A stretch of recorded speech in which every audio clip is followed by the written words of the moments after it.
நம்மோடு மூத்த பத்திரிகையாளர் விஸ்வா இணைந்திருக்கிறார்.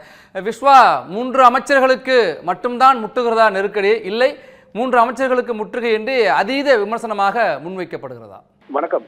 இது என்னன்னா மிகப்பெரிய ஒரு வியப்புக்குரியதா இருக்கு. இத்தனை தொடர்ந்து திமுக அரசு மு.க. ஸ்டாலின் தலைமையான ஐயா தலைமையிலான ஆட்சிக்கு வந்ததுக்கு பிறகு பாத்தீங்கன்னா அதிகபட்சமாக நீதிமன்றங்களுடைய நறுக்குகளுக்கு தொடர்ந்து ஆளாகி கொண்டே இருக்கிறது திமுக அரசு. ஆனால் அதை பற்றியெல்லாம் கொஞ்சம் கூட இவர்களுக்கு எந்த கவலையும் இல்லை. 1-2 வழக்குகளில், ஏராளமான வழக்குகளில் இந்த வழக்கு தீர்ப்பு மட்டுமே இல்லை, அந்த அப்சர்வேஷன் என்று சொல்லக்கூடிய நீதிபதிகள் வழக்கமாக பேசக்கூடிய தருணங்களிலேயே மிக கடுமையான சொற்கள் சொல்லி தொடர்ந்து திமுக அரசிற்கு கண்டனம் தெரிவித்துக் கொண்டிருக்கிறார்கள். எடுத்துக்காட்ட நீங்க பாத்தீங்கன்னா அண்ணா பல்கலைக்கழக விவகாரத்தில் கூட அந்த சென்னை மாநகர காவல் ஆணையர் நடந்து கொண்ட விதத்தம் பற்றி அவர் மீது நடவடிக்கை எடுக்கணும்னு சொல்லி சென்னை உயர்நீதிமன்றம் உத்தரவிடுது. ஆனால் அந்த வழக்கில் அவர் மீது நடவடிக்கை எடுக்க வேண்டியதில்லை என்று சொல்லி உச்சநீதிமன்றத்திற்கு செல்கிறது தமிழ்நாடு அரசு. அதாவது உயர்நீதிமன்றம் ஒரு மாணவி பாலியல் துன்புறுத்தல் செய்யப்பட்ட வழக்கில் அதனுடைய முதல் தகவல் அறிக்கை வெளியாகி இருக்கிறது. இது சரிவர கையாளப்படவில்லை. இதற்கு காரணமான சென்னை மாநகர ஆணையர் மீது நடவடிக்கை எடுக்க வேண்டும் என்று சென்னை உயர்நீதிமன்றம், தமிழ்நாட்டினுடைய மிக உயரிய நீதி மன்றம், அது உத்தரவிடுகிறது. அவர் மீது எந்த நடவடிக்கையும் எடுக்க வேண்டாம் என்று சொல்லி உச்சநீதிமன்றத்துக்கு சென்று அதற்கு தடை வாங்குகிறது தமிழ்நாடு அரசு. ஆக இது ஒரு எடுத்துக்காட்டு. அது மட்டும் இல்லாம நீங்க பாத்தீங்கன்னா எந்த உயர்நீதிமன்ற தீர்ப்புகளையும் இவர்கள் மதிப்பதில்லை. மருதமலையில் பாத்தீங்கன்னா தமிழில் குடமுழுக்கு நடத்த வேண்டும் என்று போராடக்கூடிய அந்த வழக்கு உயர்நீதிமன்றம் உத்தரவிடுகிறது. அதை செய்வது போல ஒரு நாடகம் ஆடுகிறார்கள். அதே போல நீங்க பொன்முடி வழக்கிலும் அதே போலதான் அவர்கள் தொடர்ந்து நீதிமன்றத்தினுடைய அவமதிப்புக்கு ஆளானார்கள். நீதிமன்றம் கடுமையான சொற்களை சொல்லியது. இது நீங்க கைப்புண் கண்ணாடி.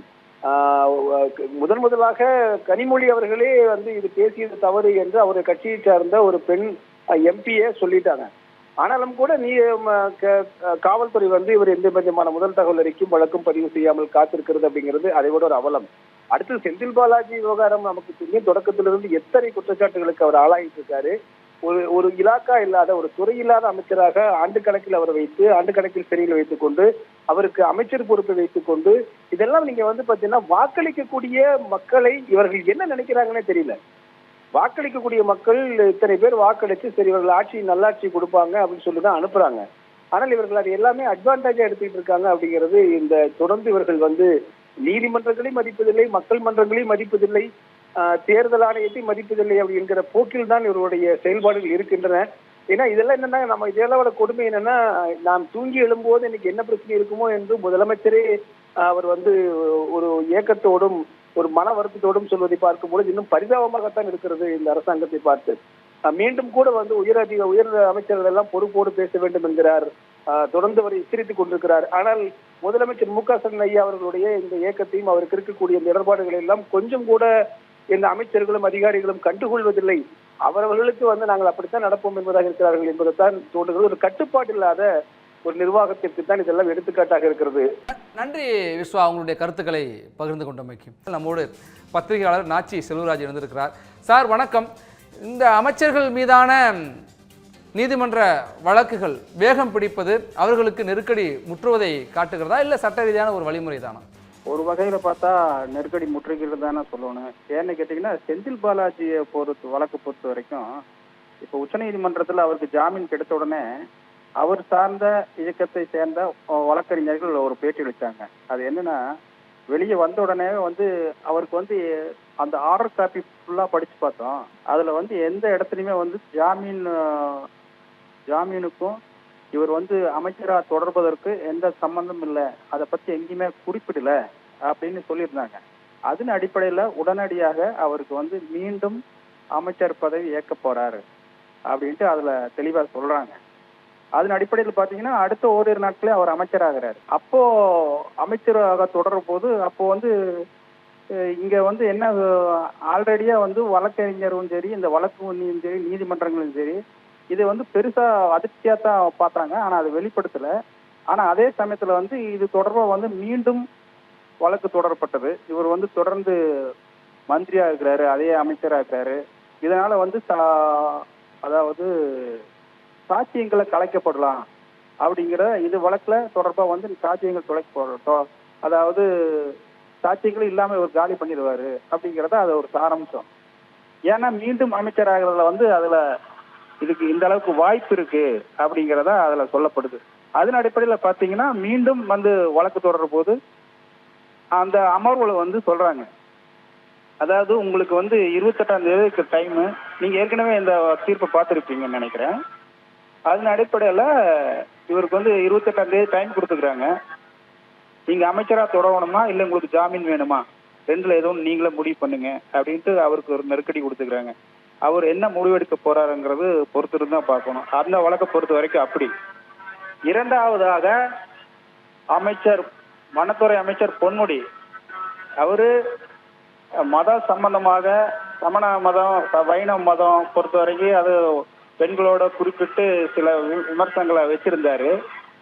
அதன் அடிப்படையில வந்து அது தொடர்பாகவும் வழக்கு தொடரப்பட்டது. ஏற்கனவே அவர் இன்னொரு ஊழல் குற்றச்சாட்டு அடிப்படையில ஜாமீன்ல வெளியிருக்கிறாரு. அதுக்கப்புறம் இடையே வந்து இந்த வழக்கும் அவருக்கு தொடர்க்கப்பட்டிருக்குது. இதன் அடிப்படையில தமிழக அரசு அதுக்கு தொடர்பாக விளக்கம் கேட்டு நீதிமன்றம் அவருக்கு வந்து விளக்கம் கேட்டிருக்காங்க. அது விளக்கம் கொடுக்கிற இடத்துல வந்து தமிழக அரசு இருக்குது. நீ எந்த அளவுக்கு அவங்க விளக்கம் கொடுப்பாங்க அப்படின்னு தெரியல. துரைமுருகனை பொறுத்த வரைக்கும் ஏற்கனவே வேலூர் நீதிமன்றத்துல அவரது மனைவி சொத்து குவிப்பு வழக்கம் 1.40 லட்சம் 1,40,00,000 சொத்து குவிப்பு வழக்குல வந்து அவருக்கு ஏற்கனவே சொல்லிக்கிறாங்க நீதிமன்றம் வந்து. அதன் அடிப்படையில் அந்த நீதிமன்றம் வந்து ரத்து செய்து செல்லாது, மீண்டும் இந்த வழக்கை தொடரணும் அப்படிங்கிற அர்த்தம் என்னன்னா, இதுல ஏதோ ஒரு சாராம்சம் இருக்குது, ஊழல் குற்றச்சாட்டுல ஏதோ ஒரு உண்மை ஒளிஞ்சிருக்கு, அதனால தொடர்ந்து இதை நடத்துங்க அப்படின்ட்டு அவருக்கு சொல்லிக்கிறாங்க. இது வந்து ஒரு ஆட்சியில வந்து தொடர்ந்து ஒரு 3 அமைச்சர்கள் மீது நீதிமன்றத்துல பல்வேறு வழக்குகள்ல இந்த மாதிரி குற்றச்சாட்டு நிமித்தி நீதிமன்றம் அப்படிங்கிற போது ஒரு இக்கட்டான ஒரு சூழ்நிலையை தான் பார்க்க வேண்டியதா இருக்கு. இது எந்த அளவுக்கு போகும்னு தொடர்ந்து தெரியல, எப்படி போகும்னு தெரியல. கருத்துக்களை பகிர்ந்து கொண்டமைக்கு நம்மோடு மூத்த பத்திரிகையாளர் செந்தில்வேல் இணைந்திருக்கிறார். சார் வணக்கம். 3 அமைச்சர்களுக்கு நெருக்கடி முற்றி இருக்கிறது. இல்லை 10க்கும் மேற்பட்டவர்கள் நெருக்கடி, அரசுக்கே நெருக்கடி என்றெல்லாம் சொல்றாங்க. உங்கள் பார்வை? இல்ல, ஒரே ஒரு வார்த்தை மட்டும் நான் சேர்த்துக்கணும்னு நினைக்கிறேன். திமுக அமைச்சர்களுக்கு முற்றுகிறதா நெருக்கடின்னு சொன்னா கொஞ்சம் நல்லா இருக்கும். அமைச்சர்கள்ங்கிறதோட திமுக அமைச்சர்கள் கூடுதலா வச்சுக்கணும்னு நான் நினைக்கிறேன். குறிப்பா பாத்தீங்கன்னா இந்த 3 விஷயத்துல பொன்முடி விஷயத்த நம்ம வந்து ஒதுக்கிடலாம். என்னென்ன வச்சுங்கன்னா, ஏற்கனவே இந்த அவர் பேசியதை வந்து யாருமே ஆதரிக்கல. அது வந்து மிகவும் கண்டிக்கத்தக்க ஒரு விஷயம், அது ஒன்றும் மாற்றம் இல்லை. இதை ஃபர்ஸ்ட் புகாரா கொடுத்ததே கனிமொழி திமுக துணை பொதுச்செயலாளர் தான் கொண்டாந்தாங்க. அவரை வந்து கட்சி பொறுப்புலேருந்து அவரை நீக்கிட்டாங்க, அது முடிஞ்சிருச்சு. பட் வழக்கு வந்து முகாந்திரம் இருந்தால் கண்டிப்பா வழக்கு வந்து போலீஸ் வந்து ஆட்டோமேட்டிக்கா எஃப்ஐஆர் போட போறாங்க, அதுல ஒன்றும் மாற்றம் இல்லை. பட் அவரை வந்து பதவியிலிருந்து நீக்கணும் அப்படின்னு கோர்ட் உத்தரவுக்கான வாய்ப்புகள் மிக குறைவு அப்படின்னு நான் நினைக்கிறேன் மகேஷ். பட் அதே சமயம் மற்ற 2 வழக்குகளை பார்த்தா 2 வழக்குமே கிட்டத்தட்ட அரசியல் பின்னி பிணைந்த ஒரு வழக்கு மாதிரியே நான் பாக்குறேன் மகேஷ். இந்த விஷயத்தை பொறுத்த வரைக்கும் துரைமுருகன் வழக்கை பொறுத்த வரைக்கும் அவர் ஏற்கனவே விடுதலை ஆனதுக்கு எதிராக மீண்டும் ஹைகோர்ட் அதை கையில எடுத்து இல்ல இது நீங்க வந்து விடுதலை ஆனது தவறு, மீண்டும் இந்த வழக்கை விசாரித்து தீர்ப்பு சொல்லணும் அப்படின்னு சொல்லிடுச்சு. இந்த விஷயத்தை பொறுத்த வரைக்கும் வழக்கமா பாத்தீங்கன்னா அரசு தான் போகும். பட் இதுல வந்து அவங்க தானாக வழக்கை எடுத்து இந்த ஹைகோர்ட் இதை விசாரிச்சிருக்கு இந்த விஷயத்துல. பட் என்ன தீர்ப்பு வருங்கிறத ஒன்றும் எல்லாத்துக்கும் தெரியும்.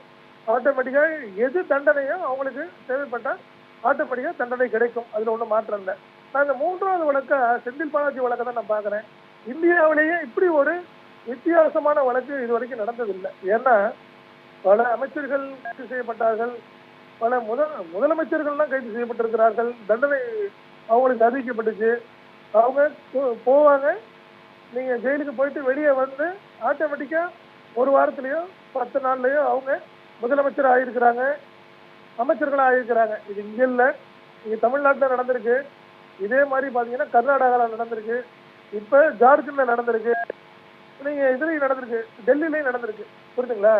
எல்லா இடத்துலயும் நடந்திருக்கு. பட் குறிப்பா செந்தில் பாலாஜி அப்படின்னு ஏன் குறி வைக்கிறாங்க அப்படிங்கிற ஒரு பெரிய கேள்விக்குறி இதுல இருக்கு அப்படின்னு நான் பாக்குறேன்.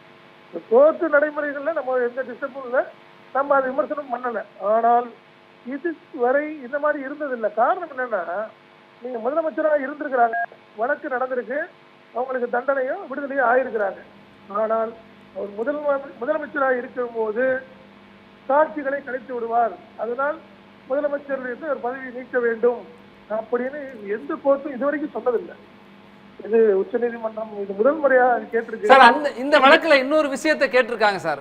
ஒரு அமைச்சராக பதவியேற்கலாம் என்ற அனுமதி எல்லாம் சொல்லலாம், ஆனால் அமைச்சராக இல்லை என்பதற்காக தான் பிணை வழங்கப்பட்டது. உங்களுக்கு அமைச்சர் பதவியா அல்லது பிணையா என்கிற ஒரு கேள்வியை எழுப்பி 28ஆம் தேதிக்குள்ள பதில் சொல்லியிருக்காங்க. இப்ப அவர் அமைச்சர் பதவியில இருப்பாரா அல்லது பிணையில் அதை ஏற்பாரா என்கிறது தான் கேள்வி. இப்ப எதுவா இருக்கும் சார் 28ஆம் தேதி? இல்ல நீங்க அதே மாதிரி என்னங்கிறது பாத்தீங்கன்னா ஆட்டோமேட்டிக்கா நீங்க ஜாமீன்னா நீங்க வந்து நீங்க மந்திரி பதவியானா மந்திரி பதவிங்கிறது என்னைக்குனாலும் கிடைக்கும், அதை பத்தி எல்லாம் மாற்றம் இல்லைன்னு வச்சுங்களேன். நம்மளுக்கு வெளியில இருந்தா தான் நம்ம வந்து ஆட்டோமேட்டிக்கா நீங்க அரசியல் கட்சி பயணம், ஏன்னா அவர் எம்எல்ஏவா இருக்கிறாரு, நீங்க தொகுதிக்கு போகணும், நிறைய விஷயங்கள் இருக்குன்னு ஒரு வருஷத்துல தேர்தல் இருக்கு, அதனால மாற்று கருத்து கிடையாது. ஆனால் என்னைய பொறுத்த வரைக்கும் உச்சநீதிமன்றம் அவருக்கு இல்ல நீங்க மந்திரி ஆக கூடாதுன்னு அன்னைக்கே இந்த ஜாமீன் வழக்குல சொல்லியிருந்தாங்கன்னா இவ்வளவு பெரிய பிரச்சனை இருந்திருக்காது அப்படிங்கறத எண்ணமா இருக்கு. நன்றி சார். நன்றி நன்றி நன்றி சார். உங்களுடைய கருத்துக்களை பகிர்ந்து கொண்டமைக்கு நன்றி sir. Every picture here has its own goody story. This is Anandan family. His dream home in the city is not just a dream anymore. Anwar's investment in a plot changed the plot of his whole life. John definitely couldn't live inside the box, so he thought a little outside the box. 15,000 happy stories in 12 years across many cities. You could also come home and be a part of this story. G Square, come home.